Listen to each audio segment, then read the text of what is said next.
record your experience. So okay, Manoj, so you had your interview today. Where you had your interview? IIT Bhilai, yeah? IIT Bhilai. Yes, IIT mechanical Bhilai, department. yeah? Yes. Which department? Which department, Manoj? Mechanical department. Which course? I'm taking mechanical engineering only. There was not That- specialization. Just So, mechanical. so Manoj, what is your CGPA and what is your GATE score?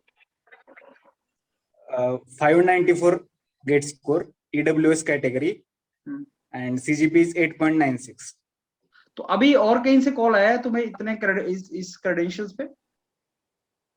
Yes sir, IIT Bombay से PhD के लिए है, urban science and engineering के लिए एक, और दूसरा IIT Bombay PhD के लिए एनर्जी साइंस एंड इंजीनियरिंग. अच्छा, वहां से भी कॉल है. तो अभी इंटरव्यू कब है उसका?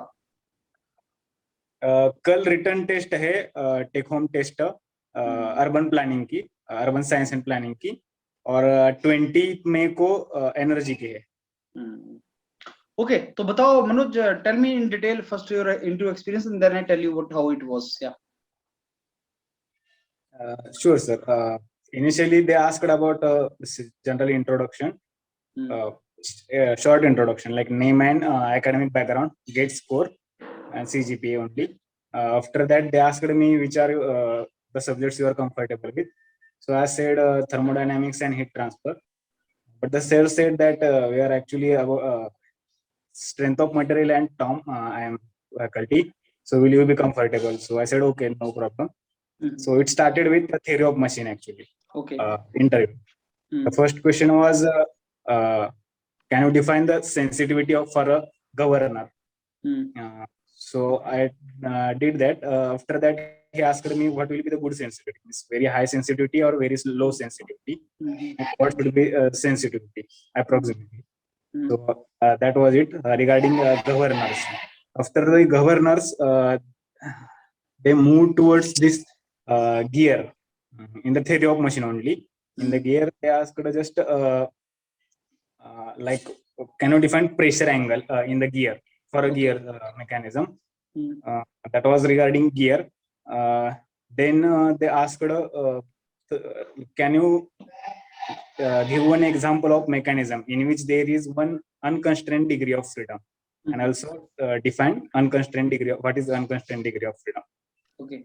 After that, they moved completely towards mechanism. After this answer to this question, they asked me what is Grashof criteria, and what are the if a mechanism fails to satisfy Grashof criteria, what will happen, and examples of all these mechanisms like Grashof, non-Grashof mechanism.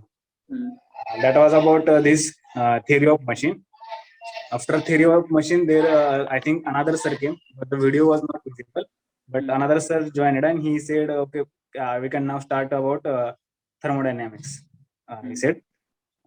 After that, he asked about thermodynamics. He basically was only focused about only this one question, like in evaporative cooling, the air we get is actually lower than atmospheric temperature.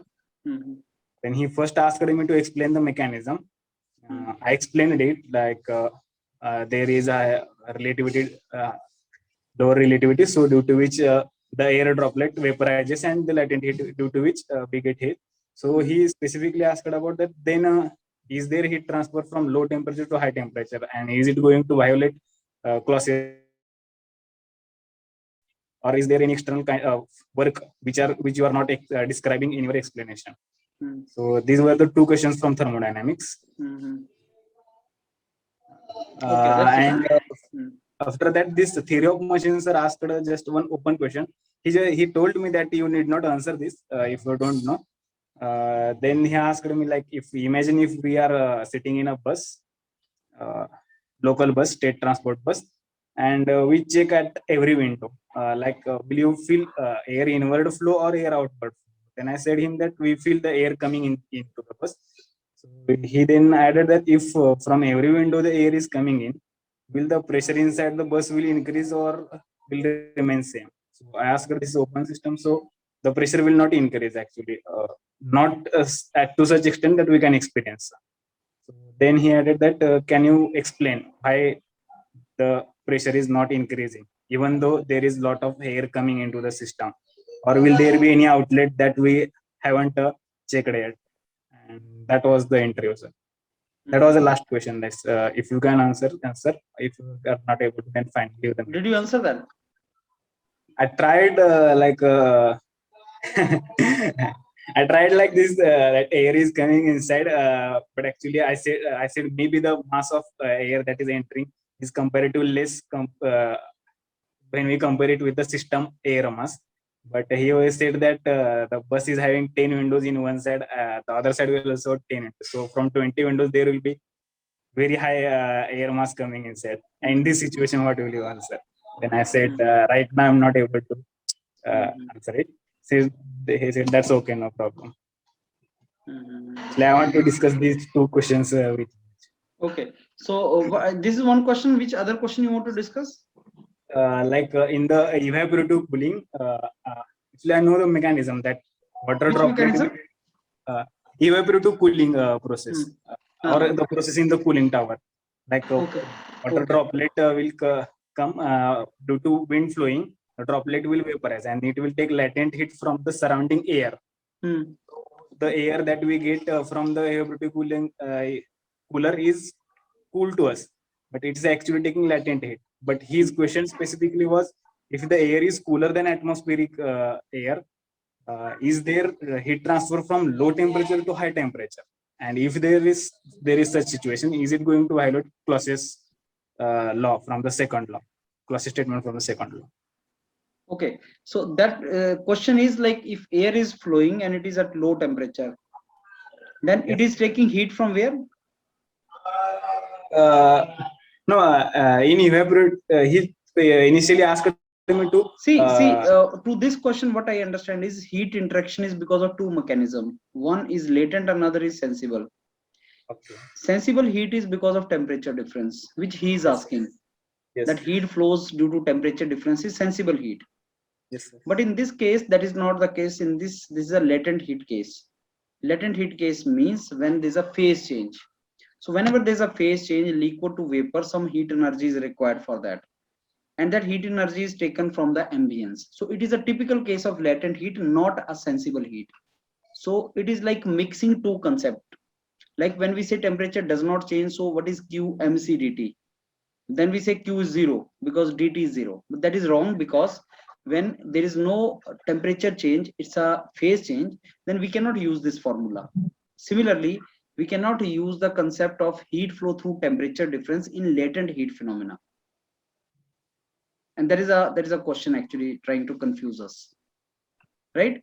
In the latent heat phenomena, he's asking the heat flow because of temperature difference, low temperature to high or something like that, trying to confuse us, right? Yes. And in that case, second, what window case, what I understand is like, when air is flowing outside the bus, so what is happening is like, because of the airflow, velocity of the air, pressure outside is less.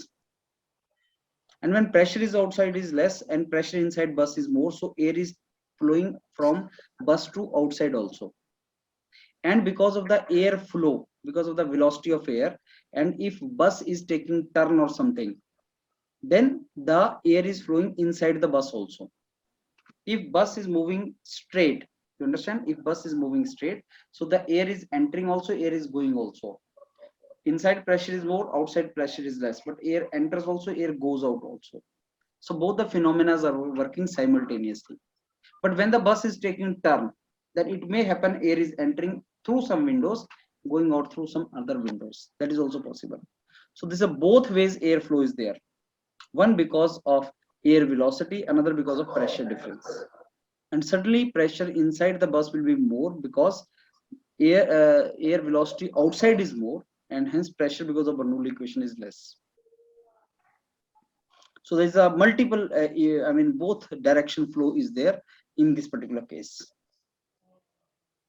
Like so there will be little rise in the air pressure inside the bus.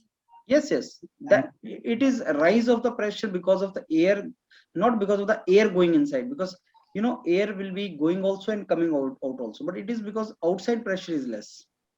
Why outside pressure is less? Because of the flow of air. Bernoulli equation, no? Because if the flow of velocity of air is more, pressure there is less, pressure inside is more because velocity is less. Use the Bernoulli equation inside bus and outside bus window. If you use that Bernoulli equation, you'll find that also. Okay. And this latent heat evaporation concept, sir. There he asked one more question, in the daily life also, the air evaporates at temperature less than 100 degrees Celsius. How this phenomenon is achieved, like why it vaporizes at lower temperatures. I said there may be due to partial pressure, but he was not satisfied with that. How can we answer this question? No, see, 100 degrees centigrade is mass boiling. There's a boiling phenomena. So you do one thing. There's one video on your PD education, vaporization versus boiling. Just watch it, and you will get the answer for that. Vaporization versus boiling. You know, if I throw water on the floor at normal room temperature, it will evaporate. Yes, sir. So vapor pressure is one of the reasons. Yes, that is true. But you need to explain it in detail. Yes, sir. Right. So watch that video, and you will get your answer in that. Okay, right, sir. For this, the answer is latent heat of evaporation. Like the concept is latent heat of evaporation. And for the bus example, the basic concept that we use is Bernoulli's equation from the fluid mechanics. Yes. Like we can start answer with this, and we can get to the point. That is what I feel. That is what I feel. Maybe that is my thought process. Maybe he has some different answer to give you, but that is my thought process. But see, in these kind of questions, you know, you can always. They are not looking for answer. They are looking for approach. Yes. So bus wale question mein, had you told that sir air is flowing outside, so velocity is more, and hence through Bernoulli equation pressure will be less. So pressure inside the bus is more, and pressure outside the window is less. So because of that pressure difference, some air will flow from inside to outside also. And air is coming inside because of some tilting direction or something of the bus. So it will come inside because of the velocity. So why air is entering inside the bus? What is the reason for that? What is the reason that air is entering inside the bus? Is not that pressure difference is there.